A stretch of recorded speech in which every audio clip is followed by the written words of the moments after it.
Sa mga katik vloggers, mga subscribers, bago sa kaluma, mga supporters, mga dumalaw at bumisita sa channel, lahat ng mga viewers, secret viewers at silent viewers, magandang araw.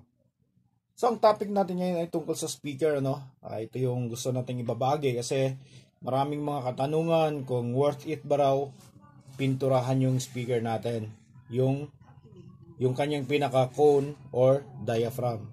Bago tayo mag-umpisa ay shoutout muna natin yung ating kaibigan. Shoutout kay Kaavian TV. So shoutout sa iyo, bye. At ito na nga, tuloy tayo dito sa sinasabi kong topic natin tungkol sa speaker. So ang pinaka-popular sa mga speaker na ginagamit, speaker cone, ay yung papel tapos plastic. Okay? Ito yung plastic. Ito. Yan. So nandun na yung mga chemicals na materials na ginagamit, yung tinatawag na mga fiber, polypropylene fiber. So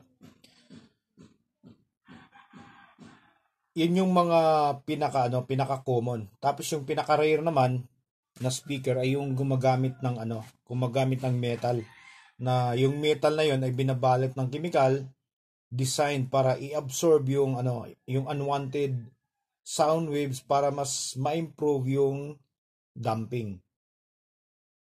Okay? So, ganun yun. Pero, lang yun. Bihirang-bihira yun dahil doon lang natin makikita yun sa mga mamahaling high-end speakers dahil nga napakamahal nun. So, ang isa sa mga common na pinanghalo ay yung tinatawag na aramid fiber, polypropylene, ganun, na hindi basta-basta nababali o kaya nadi-deform. At syempre magaan. So kung magaan, ibig sabihin, ito pakinggan nyo ng maigi ha. Kung magaan, ibig sabihin, makaka-response agad ng mabilis sa vibration na nag-o-offer ng halos kasing tunog ng live sound, yung cone na ginagamit natin. Okay, so pakinggan nyo ng maigi. So, magkakaibang materyales na ginagamit, so magkakaibang tone quality din. So iba yung tunog ng papel, ibang tunog yung gumagamit ng plastic. Tsaka iba naman yung tunog ng gumagamit ng metal. At ito ngayon, kung pipinturahan mo yung diaphragm, ibig sabihin, nagdagdag ka ng panibagong ibang chemical. So yung mga ibang chemical na ginagamit dito, may purpose yun.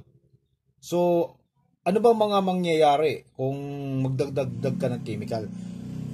So, kapag nagdagdag ka ng chemical, so, pwedeng makaapekto yan sa tunog at performance ng speaker ko na dahilan ng pagbaba ng performance sensitivity at mabawasan yung tinatawag na pistonic motion immediate vibration response. So, papaano? So, ito, di ba, nakita mo yung cone, ito yung voice coil natin. Ito yung voice coil natin, di ba, yan, Yung voice coil natin ay parang piston yan na, papakita natin. Para sa mga kaibigan natin, mga viewers na mga automotive, makaka-relate sila dito. So, ito yung pinaka-piston natin na maglalaro dito sa kanyang piston ring. Ayan. Gagalaw-galaw yan. Okay? So, ang trabaho nito, kapag nakakadetect yung kapag mayroong kunting signal na binibigay dito, siyempre maglalaro-laro yan dito. Tatakbo-takbo. Katulad lang din ng ng mga automotive natin. Kapag nabigyan mo ng kakaunti or malakas na gasolina, siyempre, or crudo, siyempre gagalaw yan. So, parang ganun din, piston ring, tapos ito naman yung piston natin. Kaya tinatawag siya na kung mawawala na raw sa hindi na tama yung mga pinagagamit na cone, wala na siya sa tamang kanyang bigat, mawawala at mababawasan yung tinatawag na pistonic motion immediate immediate vibration response. Yun yung tinatawag. Okay, so halimbawa na lang. So isang halimbawa, So stuck pa yung speaker natin. Ito. stock pa yan. So kapag nagpapatunog tayo sa pagpalagay na lang natin na sa volume level na 9 o'clock. 9 o'clock tayo. So sa 9 o'clock na yon, bago natin pininturahan ay ramdam natin yung bass. Ngayon, after natin pinturahan yon, syempre, hindi mo na mafe-feel yung bass na yon sa volume level na 3 o'clock. Bakit? Kasi yung natin dito, yung cone natin ay bumigat na, pagkatapos tumigas na siya. Kaya ang kailangan gawin natin, i-raise natin from 9 o'clock to 11 o'clock, 10 to 11 o'clock, para marinig natin yung bass na narinig natin nung una na hindi pa natin napinturahan to. Tsaka isa pa sa mga dyan, may mga speaker, lalo na sa mga consumer audio, consumer speaker, may mga ginagamit tayo na may mga gumagamit ng super lambot na cone. Okay? So kapag dinadagdagan mo yung bigat nito, kahit kunting-kunti lang, ayan, bababa yan. So kapag bumababa yan, ibig sabihin, yung alignment niyan dito sa pole at sa magnet sa loob ay nawala na. So yung sensitivity nito nababawasan. Ganun yung mangyayari. So anong gagawin natin? Ulitin ko, re-raise mo yung volume para naman maitulak at mahatak yung speaker ko natin na mabigat at matigas na. Kaya bago tayo mag-apply ng kung ano-ano sa mga speaker natin, kailangan natin pag-isipan muna kung ano ba yung magiging resulta. Lalong-lalo na sa, ulitin ko, lalong-lalo na sa mga consumer audio speaker na madalas natin ginagamit sa bahay natin. So, hindi naman siguro gaanong apektado kapag sa mga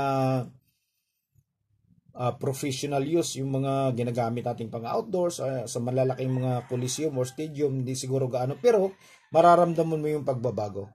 Kung sa bagay, wala naman talaga wala namang perfect speaker diaphragm. Wala. Pero, makukuha natin yung better audio performance sa pamamagitan ng pag-combine ng mga kagamitan tulad ng congeometry. Hindi tayo basta-basta nagkakabit na lang ng kung ano-anong kaya may tinatawag na congeometry, baffle. So hindi tayo basta-basta magkakabit sa kung ano-anong baffle na ganito kaliit lang yung speaker natin, tapos magkakabit tayo ng napakalaking baffle. So wala 'yon. Tapos dividing network. Tapos grill, kung gumagamit tayo ng grill. Okay? So at panghuli, meron tayong nabanggit na tinatawag na damping kanina. So ano ba yung ibig sabihin ng damping? Yung damping ayun yung abilidad ng isang amplifier upang kontrolin yung paggalaw ng speaker once na tumigil na yung signal. Okay? So kung mawawala sa alignment saka wala na sa tama yung mga ginagamit mong material ng speaker, pwedeng hindi na magagawa ng amplifier mo yun. Kaya minsan merong kumakalabog na nahuhuli, merong nauuna. Okay, so yun lang yung gusto kong i-share sa mga katanungan kung worth it ba pinturahan yung speaker. So mas maganda subukan nyo. Tapos ikumpara nyo before and after pinturahan yung speaker natin para malaman nyo yung mga kaibahan. Para naman na kayo mismo yung maka-experience doon sa mga katanungan na gusto nyo masagot. Okay, so hanggang dito na lang siguro tayo. So maraming salamat. God bless at bye-bye.